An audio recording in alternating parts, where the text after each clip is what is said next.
4보섬 해전이 벌어졌던 1942년 8월 9일 새벽, 과달카날에 상륙했던 미 해병 제1사단 병력은 한밤중에 항공기 엔진 소리를 듣습니다. 소리로 분간해볼 때 미군 항공기가 아니라 일본 항공기임을 병사들은 알아차렸는데요. 그 일본 항공기는 연합군 남부그룹 함정 위에 조명탄을 투하하려고 오는 수상기들이었고, 미군 병사들은 조명탄이 투하되는 것도 목격한 것이 기록에 남아 있습니다. 이어서 과달카날의 미 해병들은 멀리서 함포 사격 소리도 듣게 되었고, 과달카날 인근에서 미국 함대와 일본 함대의 해전이 벌어지고 있다는 것을 알게 되었습니다. 오전 2시 30분경 바다에서의 함포 사격 소리가 사라져 갔다는 기록을 미국 종군 기자 리처드 트레가스키스가 과달카날 다이어리에서 전하고 있고, 미 해병들은 4보섬 해전이 어떻게 끝났는지는 알지 못한 채 날이 밝았습니다. 소수의 일본군이 계속 미군 진지 서쪽에 숨어있는 상황에서 4보섬 해전에 관해 연합군 순양함 5척이 침몰했다는 소문이 미 해병들 사이에 퍼졌습니다. 또한 일본 순양함들도 5척 침몰했다는 소문도 같이 퍼졌습니다. 그렇지만 공식적으로 해병대 본부에서 결과를 병사들에게 알려주지는 않았고, 호주 중순양함 캔버라가 침몰했다는 소식만 지휘부를 통해서 전해졌습니다. 미군이 포로로 잡은 일본군 장교와 기타 다른 정보에 따라 서쪽 지역 정찰을 준비하고 있을 때, 종군기자 트레가스키스는 툴라기를 방문해 그곳 전투에서 일어났던 일을 들었습니다. 툴라기 지역은 과달카날과는 달리 치열한 전투가 벌어졌었는데요. 미군은 이곳에 M3 스튜어트 경전차를 상륙시켜 전투에 임했습니다.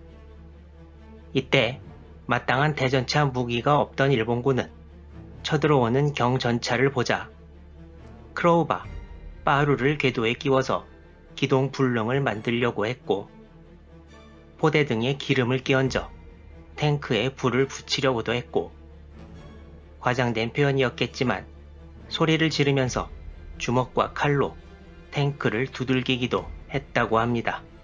그리고 어느 전차장은 전차의 해치를 열고 기관총으로 전차로 돌격하는 23명의 일본군을 사살한 다음 전차 위로 기어 올라온 일본군의 칼에 찔려 전사하는 일도 있었습니다.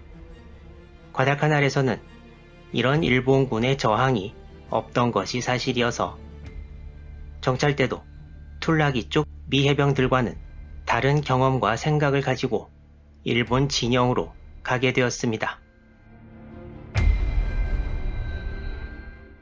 이 사진은 밴더그리프트 사단장의 참모진이 과달카날로 가는 상륙선에서 찍은 사진인데요. 사진 맨 왼쪽이 사단장인 밴더그리프트 소장이고, 그 오른쪽이 작전 참모인 제럴드 토마스 중령, 가운데가 군수 참모인 랜돌프 페이트 중령이고, 그 오른쪽이 정보 참모인 프랭크 게치 중령, 맨 오른쪽이 참모장인 윌리엄 제임스 대령입니다. 정보 참모인 프랭크 게치 중령이 정찰대를 지휘해서 서쪽 일본군 지역에 들어가게 되었습니다. 서쪽으로 피신한 일본군이 상태가 좋지 않다는 것이 유력한 정황이었던 만큼 최소한의 노력으로 괜찮은 성과를 거둘 수 있다는 생각을 했던 것입니다. 또한 비행장 점령 직후부터 일본 잠수함들이 이 지역에 출현하기 시작했기 때문에 상태가 안 좋은 일본군이 잠수함으로 보급까지 받는 사태를 막기 위해서는 서둘러야 했습니다. 게치 중령은 25명으로 정찰대를 구성해 8월 12일 저녁 때 출발한다는 계획을 세웁니다. 원래 계획은 마타니카우강 하구에 상륙해 내륙으로 진출한 뒤 산지에서 야영을 하고 부근의 정찰을 확실히 해서 어떤 상황인지 완전히 파악하고 다음날 귀환하는 것이었습니다. 또한 이때 미군 기록에 의하면 정글에서 일본군이 아닌 노동자들도 많이 보였다고 하는데요. 바로 일본에 의해 끌려온 조선인 노동자들이었습니다. 이 노동자들은 무장은 거의 안 되어 있었지만 군복을 입고 있어서 혼동을 일으켰고 미군은 일본군의 진짜 근거지를 찾기 위해 노동자와 군인을 구별해야만 했습니다.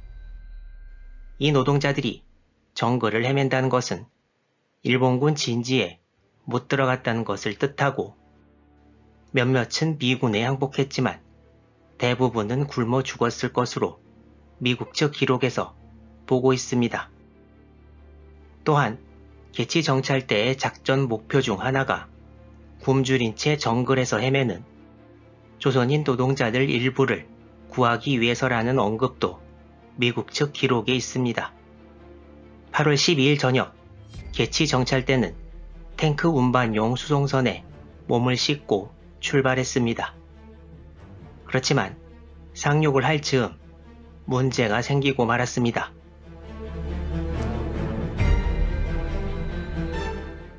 이전 정찰에서 마타니가오강 인근에서 일본군을 많이 목격한 미군은 떠나는 개치 정찰대에 강 하구에 바로 상륙하지 말고 조금 더 전진해서 포인트 크루즈 서쪽에 상륙하라고 조언했습니다.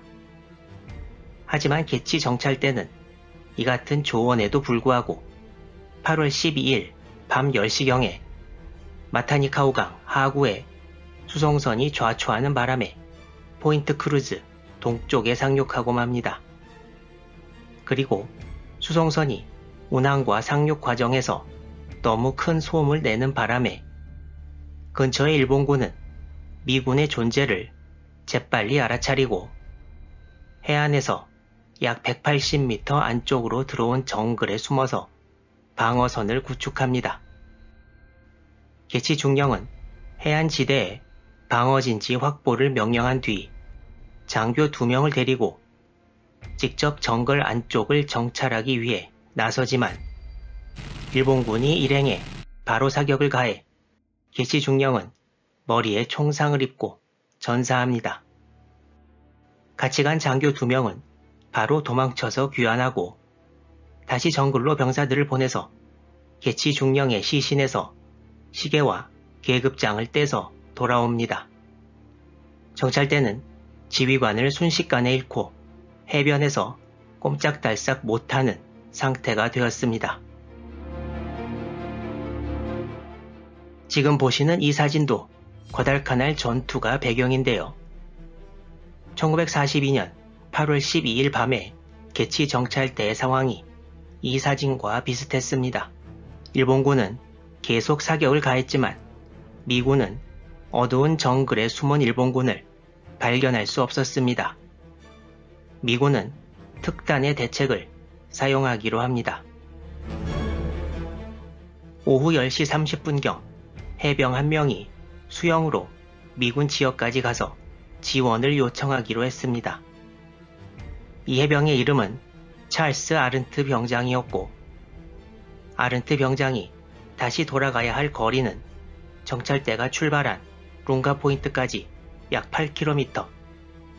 아른트 병장은 계속 헤엄을 쳐서 돌아가다가 약 3km를 남겨놓고 카누를 발견해 타고 룽가 포인트에 도착합니다.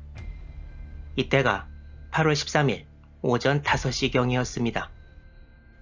약 6시간 반 정도 걸린 셈인데요.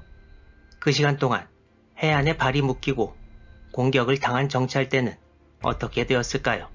이후의 이야기 기대해 주시기 바랍니다.